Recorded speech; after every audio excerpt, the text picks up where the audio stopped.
Can we, uh, well, thank you for joining us, first of all. Can we pose this question um, about whether Descartes is more um, as though wielding our Dasein, as though in control of our Dasein? Descartes would then be understood as a being of beings, as it were, on par with the Lenke, or on par with necessity, or with um,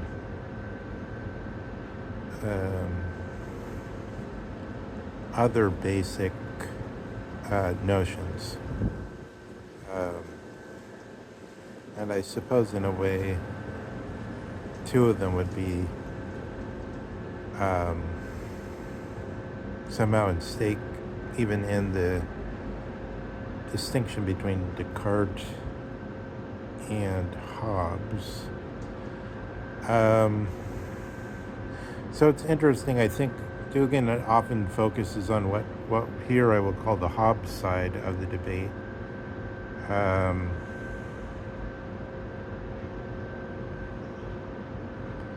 Hobbes takes it that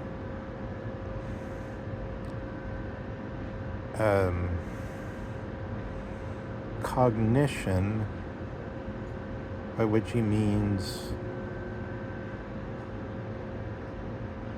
something like what we mean by consciousness, something which supposedly, taken as something which supposedly represents something, but does it truly. So say, for instance, there's a tree here, its crown sort of lifts up into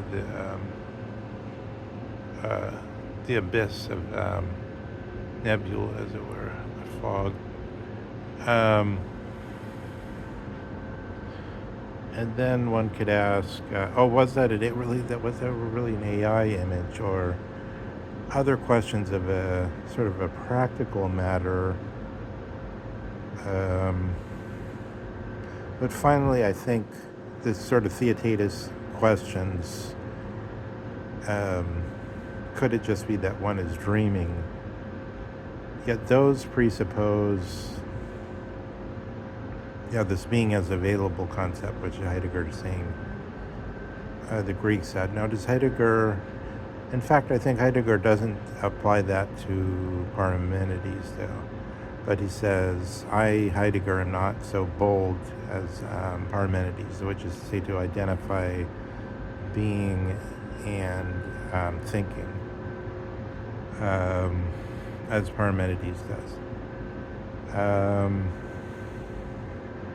But what does Hobbes do? He says the cognition, well, it was not to say that Parmenides can easily talk to Descartes and Hobbes, but to try to make it some translations.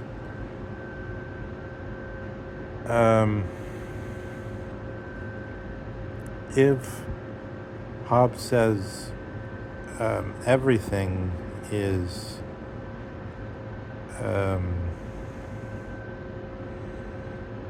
to be understood as physical, and on the question of there's thinking is happening, but where is it happening? So there's a tree here. Where is that happening? If you say outside, you somehow take the side of the notion of being as availability. So it's something available to me because it's outside me. And then being is pre-cognized, as it were, and not really questioned.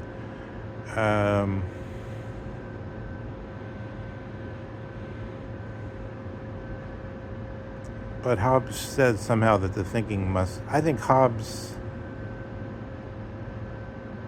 it's not clear what Hobbes thinks. He's just said, because he has the sort of nominalist attitude that there's just words or naming things, then what is he actually pointing to when he says the thinking is something physical or bodily? He doesn't mean visual perception. He just means if there is thinking, just as if there's a dream, one could say there's a body having the dream. If there is thinking, what's doing the thinking? And then I suppose he says it's the body, whereas Descartes says that doesn't straightforwardly follow. And I think Descartes then on the side of, unknowingly on the side of Aristotle in saying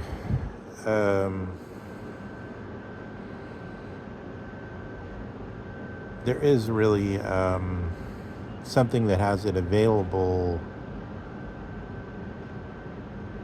So maybe just an analogy with the dream. So there's something in the way, Aristotle says in a certain way the suke is all the things. So it's like the suke is a region, nature is a region, but they overlap. And we would say more naturally of the suke or psyche or soul that it's inner and that the object is outer. The object is in the outside. It's thinking that way, but then what we're thinking of is something available. That's the onticness, what Heidegger's calling the onticness.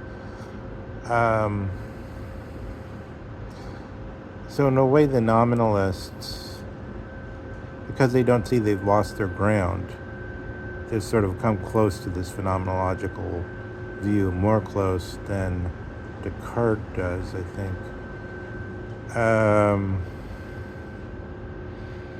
Because then the next question is, where is language? And isn't language part of the outside also? And where is the source? And it's sort of,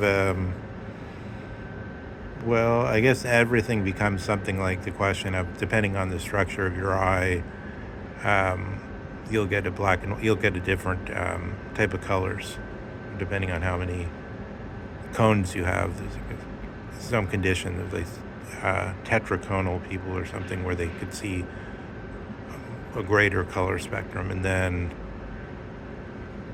you could imagine many cases just based on our current theories of the color spectrum and which parts aren't visible to the eye, and then also recognizing that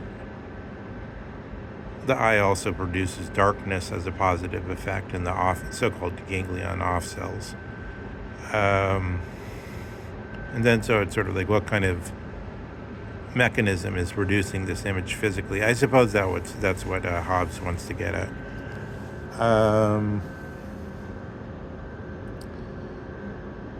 But so, yeah, maybe Hobbes is... So I guess we could ask which one's in power, Hobbes or Descartes. But then with Descartes, you have the notion that are all sort of behind the fact-value distinction and the notion of subjectivity and objectivity.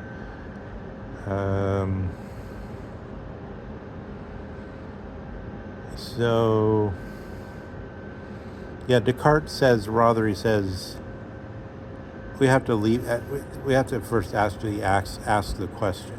So like you have thinking, you have something is there, a tree.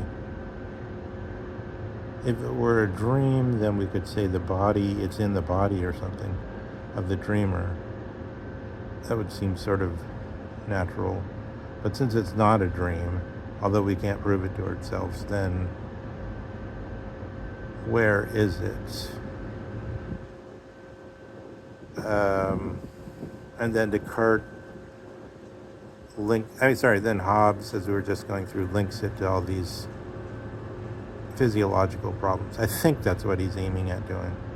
But what does Descartes do? He leaves the question open. He says there's thinking, there's the cogito, and it is. So cogito sum. So at first this is it's sort of yeah, for a moment it touches on the letting be, as it were. Um,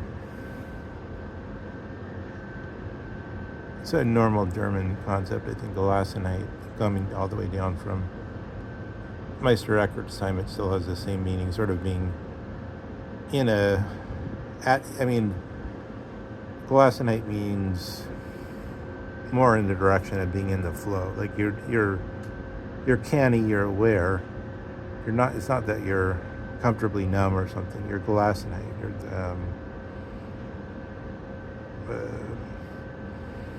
It's a more in the direction of uh, Gamudish or something. Except I guess we have to key into different things. But I think one can see here, yeah, this is the position where Husserl does set up Heidegger in a lot of ways.